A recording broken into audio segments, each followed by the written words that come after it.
You know, one of the things I often hear from gun control advocates is that guns are responsible for killing people. And while it is a popular tool used to do the job, it doesn't nearly take the gold. See, gun rights activists have a saying too. Guns don't kill people, people kill people. It's an older phrase, but it checks out. See, a gun can't act on its own. It has to be manipulated by a user in order to carry out its function. What's more, the idea that the person is to blame and not the object seems to apply to everything comfortably, from knives to cars to bombs. But when it comes to guns, we just careen right past logic and crash into the brick wall that comprises stupidity. If someone fell out of a ficus and broke his neck, would you blame the ficus? No! 'Cause it's a fucking ficus! But in the interest of fairness, let's put the whole "it's the gun's fault" thing to rest once and for all. What I have here is a government standard issue Colt 1911 that takes 45 caliber full metal jacket ACP ammo. Oh. It is one of the most reliable and, may I say, beautiful creations ever conceived of by man. Oh. It is my very favorite gun. I call this one kindness. Yes!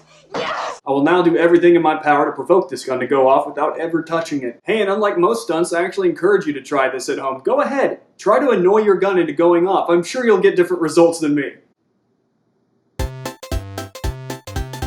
I get knocked down, but I get up again. You're never gonna keep me down. Maybe Chris Brown was doing what he had to do. I know it's hard to get on everybody's nerves. I mean, they say all that stuff because you're black. And I get knocked down, but I get up again. Okay, and here is a comment section on the politics subreddit. I get on everybody's nerves. Oh, I know. Firefly sucked! Baby, you know I didn't mean that. Alright, this is the 24-hour Taylor Swift channel. 24 hours of T-Swizzle starts now. Alright, you just heard Taylor Swift's entire library 3 times. Now let's break it up with some Nickelback featuring Avril Lavigne. Yeah! Yeah! All the rap is how you copy. A, B, C, D.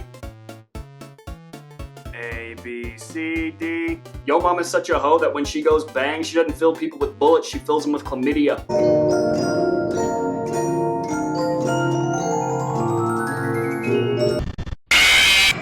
That's gonna be a movie! A, B, C, D. Just finish saying it already! A, B, C, D. Anyway, here's Wonderwall.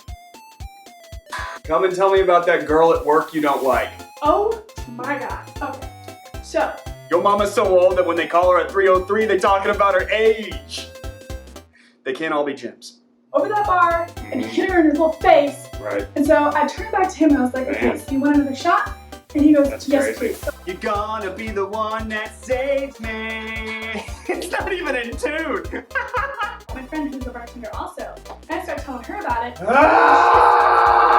Well, that settles it, folks. I've tried a lot of different things and I could not get that gun to go off by itself. Maybe that's because without someone making this go boom, this is still an inanimate object lacking sentience and thus incapable of making violent decisions. That said, and all jokes aside, guns are dangerous and you should handle them with the utmost respect. And I encourage you to take courses in safety training. I also encourage you to do research so you can see for yourself just how often guns have actually helped people to defend themselves and saved lives. And not just knee-jerk off with the media whenever an atrocity happens. Become knowledgeable, become proficient, and become that dangerous person who's no danger to anyone except for the bad guys. Later.